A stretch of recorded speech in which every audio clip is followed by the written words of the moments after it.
Hello students, welcome to the Vikas Chemistry online classes. As you know, we are discussing about the chapter number 3 and we are completed with the topic of extraction. Today we are going to discuss a new topic, that is alloys. Very interesting topic, very simple. If 5-mark question comes in the exam in previous session, okay, 5-mark question from a very simple topic.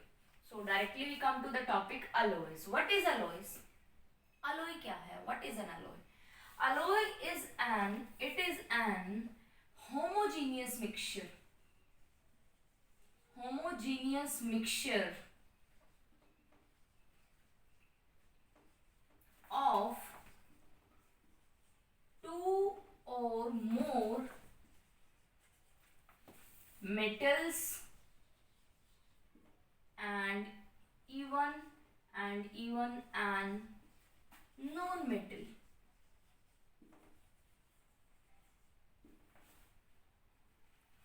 This mixture is known as alloy. बच्चों mixture के बारे में सुना होगा. There are two type of mixture, homogeneous and heterogeneous. Homo means same. Genus means composition. So the mixture which have the uniform composition throughout. So the alloy are the homogeneous mixture, and this homogeneous mixture is formed by the mixing of two metals or one metal or one non-metal. Okay, one of the main constituent of the alloy is a metal, and we can mix it with the another metal and another maybe non-metal. So that resulting homogeneous mixture, that is known as alloy. Alloy, उस mixture को क्या कहते हैं हम? alloy. ठीक है. Now how we prepare, कैसे बनाएंगे हम इसको? alloys को कैसे बनाएंगे हम? Suppose we have an alloy जिसके दो components हैं. One is iron, another is carbon. Suppose मान लीजिए. Okay. So first we mix the main component of the alloy, main metal जिसकी परसेंटेज सबसे ज्यादा है. तो फर्स्ट वी मेल्ट इट. सबसे पहले हम उस मेन कॉन्स्टिट्यूएंट को, मेन मेटल को हम क्या करेंगे? मेल्ट करेंगे. Okay. And then we mix it with the definite proportion. Then we mix it definite proportion. किसके साथ मिक्स करेंगे? जो दूसरा मेटल है या नॉन मेटल. जैसे मैंने आपको अभी इस केस में एग्जांपल के तौर पर कार्बन बताया, तो we can mix with the molten state of the carbon. So that resulting mixture जो हमारा बना, we ultimately cool it, and after cooling that resulting that mixture is formed, the substance is formed, that is known as what? Alloy. So how it is formed? First we melt the main constituent metal,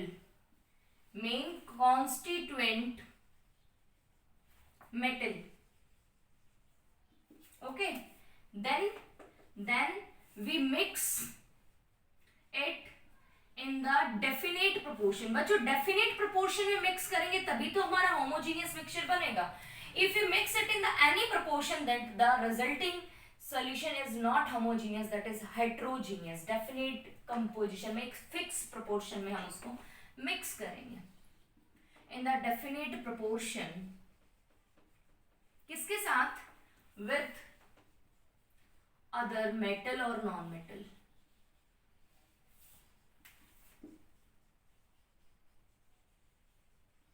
जो भी क्या है? molten state में. Ultimately we cool it, and that result in the formation of alloy. क्या बन जाएगा? alloy will be formed. Clear? लेकिन question mind में आता है बच्चों. क्या आता है भाई? अलॉय हमने पढ़ लिया, अलॉय क्या है, हाउ वी प्रिपेयर इट, कैसे बनाएंगे, हमें पता चल गया. लेकिन सबसे पहला फॉरमोस्ट क्वेश्चन तो यही माइंड में आता है कि हम अलॉय बना क्यों रहे हैं भाई? Why we get mix the metals और टू मेटल्स और वन नॉन मेटल क्यों मिक्स कर रहे हैं? Why there is a need to mix the metals and non metal? Why there is a need to made the alloy? क्यों जरूरत है? What is the purpose behind making the alloys? What is the purpose? बच्चों बहुत बड़े purpose हैं और जिस वजह से हम अलॉय की फॉर्मेशन, अलॉय बनाने से, सपोज एक एग्जांपल से चलते हैं, आप सब जानते हैं कि आयरन, लोहा, पहले कढ़ाई होती थी, लोहे के वेसल्स होते थे जो बहुत ही हैवी होते हैं, है ना। दूसरा आपने देखा वो जंग जल्दी पकड़ जाते, they undergo the process of corrosion easily, ठीक है ना। उनको क्लीन करना बहुत ही बड़ी प्रॉब्लम है ना। और इकोनॉमिकली इस आयरन की तो बहुत बड़ी इंपॉर्टेंस है, आप सभी जानते हैं, क्योंकि बहुत सारी चीजें they are made up of iron. तो हमने क्या किया, आयरन को मिक्स कर दिया, किसके साथ, we mix it with the carbon, we mix it with the nickel and some amount of what, magnesium. Okay, so क्या हुआ, एक नए अलॉय की फॉर्मेशन हुई। नया अलॉय क्या है, स्टेनलेस स्टील। अब जो आयरन है इस केस में, जो एक अलॉय बना स्टेनलेस स्टील, उसका जो मेन कंपोनेंट है वो मेटल है आयरन, आयरन Fe, और बाकी जो है कुछ परसेंट रेशियो में उसके साथ क्या है, मिक्स है। तो आयरन की प्रॉपर्टी आप जानते हैं, आयरन की प्रॉपर्टी क्या होती है, आयरन बहुत ही क्या होता है, हैवी होता है, undergo the process of corrosion, है ना। तो स्टेनलेस स्टील जो बना, अब उसकी प्रॉपर्टी चेंज हो गई।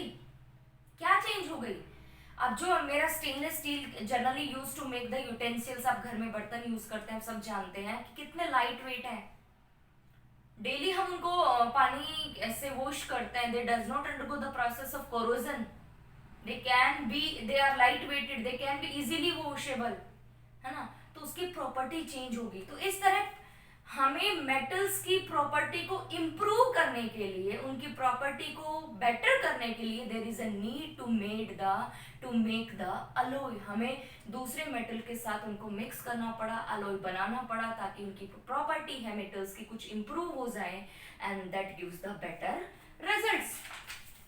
तो जो स्टेनलेस स्टील मैंने आपको एग्जांपल बताया, स्टेनलेस स्टील के अंदर हमारा जो कंपोनेंट है वो निकल, जैसे मैंने अभी बताया आपको, बहुत सारे एग्जांपल है। तो सबसे पहले मैं उसके पर्पस की बात करती हूँ। सबसे पहला जो पर्पस है बनाने का वो है to increase the resistance towards corrosion. Corrosion कम होगा, रेजिस्टेंस बढ़ाना है टुवर्ड्स कोरोजन। तो जितना कम कोरोजन होगा उतना ही हमारे लिए हेल्पफुल होगा, मेटल वेस्ट नहीं होगा, डिकम्पोज नहीं होगा, economically that is important for us. Second है टू इंक्रीज द हार्डनेस। जो आयरन था ना, आयरन वो बहुत सॉफ्ट होता है, pure iron is very very soft, but when you mix with another metal the property of iron gate increase. तो जो स्टेनलेस स्टील है, अब उसमें जो आयरन है उसका कंपोनेंट, कंपोजिशन है, उसकी प्रॉपर्टी चेंज होगी, that becomes hard. So to increase the hardness we make the alloy. Hardness बढ़ाने के लिए, चीजों को हार्ड बनाने के लिए, ठीक है ना। थर्ड पॉइंट कि हम अलॉय क्यों बनाते हैं, just to increase the tensile strength, to increase the tensile strength. बच्चों माइंड में आता है मैं टेंसाइल स्ट्रेंथ क्या होती है, टेंसाइल स्ट्रेंथ क्या होती है। तो बच्चों टेंसाइल जो स्ट्रेंथ होती है, जैसे कि कोई भी चीज जो वजन है उसको सहन कर सके, है ना, उसको वो वजन जैसे खींचोगे या उस पर वजन डालोगे तो वो उसको सहन कर सके, मतलब वो ब्रेक ना हो इजीली, क्योंकि उसके अंदर जो क्या है टेंसाइल स्ट्रेंथ है, उसकी जो एटम्स हैं, मॉलिक्यूल्स हैं, उनके अंदर बहुत स्ट्रॉन्ग फोर्सेस ऑफ अट्रैक्शन है। उसके पास जितना भी उस पर मतलब उस पर पुश करोगे, पुल करोगे, जो भी आप उतना भी वजन डालोगे वो उसको क्या कर सकता है, सहन कर सकता है। तो उसकी दैट मीन्स जब हम मेटल्स के अंदर दूसरा मेटल मिक्स करते हैं तो उसकी टेंसाइल स्ट्रेंथ क्या हो जाती है, इंक्रीज हो जाती है। Now we come to the fourth property, to lower the melting point, to lower the melting point। अभी हम एग्जांपल्स पढ़ेंगे बच्चों सोल्डरिंग पर्पस के लिए। सोल्डर अलॉय है ना, जो हमारे वायर्स होते हैं, जो ब्रोकन पीसेस होते हैं, है ना, उनको ज्वाइन करने के लिए we we use the solder alloy. तो हमारे मेटल्स होते हैं उनका मेल्टिंग पॉइंट बहुत हाई होता है, आप सब जानते हैं, तो उन मेटल्स का मेल्टिंग पॉइंट लो करने के लिए we also make the alloy. तो ऐसे बहुत सारे पर्पज है ना, उनकी रिएक्टिविटी को मॉडिफाई करने के लिए, ताकि उनकी रिएक्टिविटी में थोड़ा बहुत चेंज आ जाए। To modify the chemical reactivity.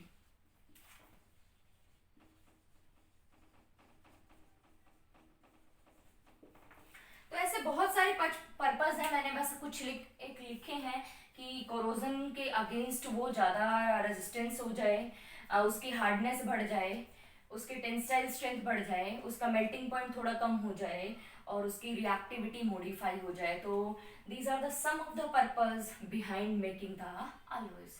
तो बच्चों हमने पढ़ लिया अलॉय क्या है, हम अलॉय कैसे बनाते हैं, and what is the purpose of making the alloy. Now I come to the examples of alloy which are up to the 10th standard.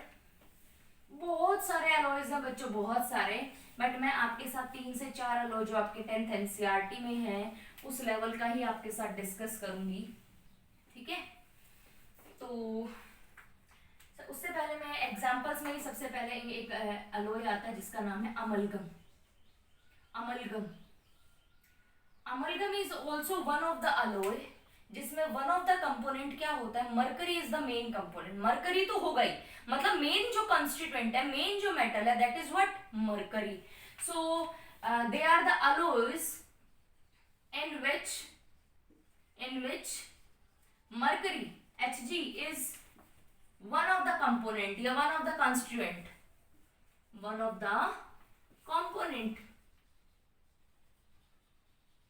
अब इसके साथ क्या होगा, दूसरा कोई भी हम मेटल मिक्स करेंगे या नॉन मेटल मिक्स करेंगे, that result in the formation of A amalgam. Suppose sodium amalgam होता है, तो सोडियम में क्या होगा, sodium you can mix with the mercury. Magnesium amalgam, magnesium plus mercury. एक डेंटल अलॉय देखा होगा, जो कैविटीज हो जाती है हमारे टीथ्स के अंदर, उसको फिल करते हैं, उन कैविटी को फिल करते हैं दांतों के अंदर, वो क्या होता है, डेंटल अलॉय होता है। उसमें वन ऑफ द कंपोनेंट क्या होगा, मरकरी तो होगा ही होगा, और उसके साथ जिंक, कॉपर, हम इस तरह के जो मेटल्स होते हैं वो मिक्स करते हैं, उसका नाम होता है dental alloy, that is one of the amalgam alloy which is used to fill the cavities in the teeth. तो एक ये एग्जांपल है अलॉय का।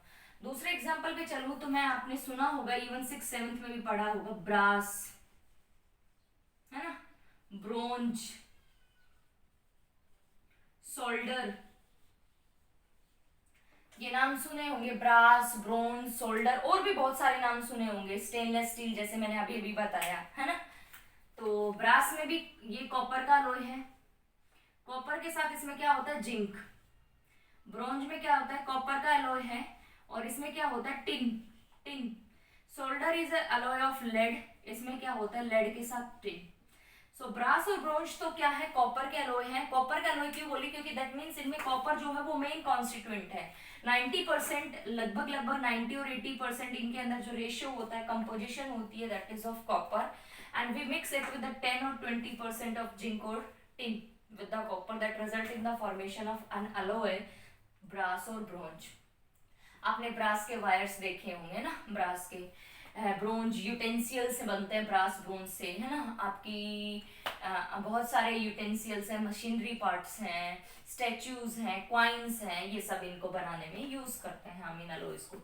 सोल्डर है वो लेड का अलॉय है। यहाँ पर जो कंपोजिशन है, यहाँ पर 50% जो है वो लेड है, और यहाँ पर 50% क्या है, टिन है। और ये कहाँ यूज होता है, for the soldering the broken pieces, soldering the broken pieces, जो वायर्स टूट जाते हैं उनको ज्वाइन करने के लिए क्या यूज किया जाता है, ये मेनली। एक one of the most important alloy जो मैं अभी बता रही थी, स्टेनलेस स्टील। स्टेनलेस स्टील अब की बार भी ये हमारे उस एग्जाम के रिलेटेड क्वेश्चन में पूछा गया था। Main component is iron, and ये एक ऐसा अलॉय है जिसमें यहाँ पर तो सब हम मेटल के साथ मेटल मिक्स कर रहे हैं, but here we can mix with the an non metal, we mix an metal with the non metal. और इसके साथ और भी हम चीजें मिक्स करते हैं, like chromium we can mix, like nickel we can mix, that will result in the formation of stainless steel.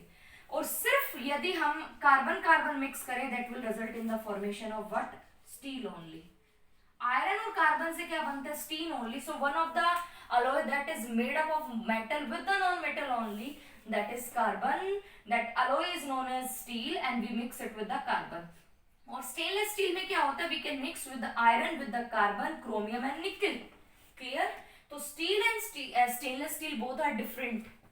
ठीक है, so these are the example of the alloy. ऐसे बहुत सारे ड्यूरेलिमिन है, बहुत सारे एग्जांपल है बच्चों, but I will discuss only 4 to 5 examples which are up to your syllabus. You can learn brass, bronze, solder, stainless steel, steel और amalgam. और वैसे भी आपने सुनी होगी बातें, जो 24 कैरेट गोल्ड होता है, 24 कैरेट जो गोल्ड होता है वो क्या होता है, प्योर होता है। जनरली हम जब ऑर्नामेंट्स बनाते हैं तो आपने देखा होगा जो 24 कैरेट है उसकी कभी भी ऑर्नामेंट्स नहीं बनते हैं बच्चों। जो प्योर गोल्ड होता है, जो 24 कैरेट गोल्ड होता है वो प्योर होता है, वो बहुत ही सॉफ्ट होता है, उसकी मैल्येबिलिटी और डक्टिलिटी पावर बहुत ही कम होती है। So we are not able to make the ornaments from the pure 24 carat gold. So कितने से बनाते हैं हम, we can make the ornaments from the 22 carat gold. और इस 22 कैरेट गोल्ड के साथ we can mix the copper and silver.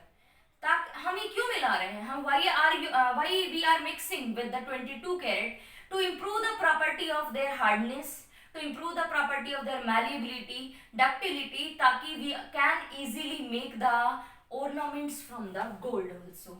So 24 carat gold is pure, but we can make the ornaments from the 22 carat. We mix it with the copper to improve the property of malleability, ductility and hardness.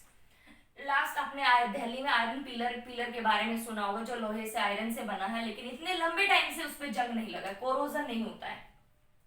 तो ऐसा वो लोहा क्या है, ऐसा वो iron कैसा है बच्चों, ऐसा कुछ भी नहीं है। एक्चुअली जो जिस आयरन से वो बना है, वो आयरन में उसकी जो केमिकल रिएक्टिविटी है वो मॉडिफाई कर रखी है ना। वो कैंचिंग प्रोसेस में गया हुआ है, पहले उस लोहे से जिससे वो बनाया हुआ है उसमें पहले ही ऑलरेडी बनाने से पहले उस आयरन के अंदर रेजिस्टेंस अगेंस्ट कोरोजन डेवलप किया हुआ है। और सारी चीजें भी हम अप्लाई करते हैं, बट ये सबसे मेन फैक्टर है, क्योंकि उस लोहे को पहले रेड हॉट किया गया, then cooled immediately into the water, this process is known as quenching, that develop the resistance against the corrosion, that result what की जो आपका आयरन पिलर है that does not undergo the corrosion for a long time. With this we can conclude the topic of alloy. हमने पढ़ लिया alloy क्यों बनाते हैं, कैसे बनाते हैं, एग्जाम्पल्स गोल्ड के बारे में और आयरन पिलर के बारे में। इतना ही है up to your 10th standard. ठीक है students, in the next video we can end with the chapter of metals and non-metal, that is chapter 3rd with the last topic corrosion, जो कि हम डिस्कस कर चुके हैं, and the chapter number 1 also, that is very simple topic you have read in 7th, 8th, 9th also, in the 10th also you have already read in chapter number 1. Clear? I hope you are all understanding the topic of alloys. ठीक है students, please अपनी study को continue रखिए, अपने आप को positive रखिए, खुश रहिए, सबका ध्यान रखिए। ठीक है student, thank you very much.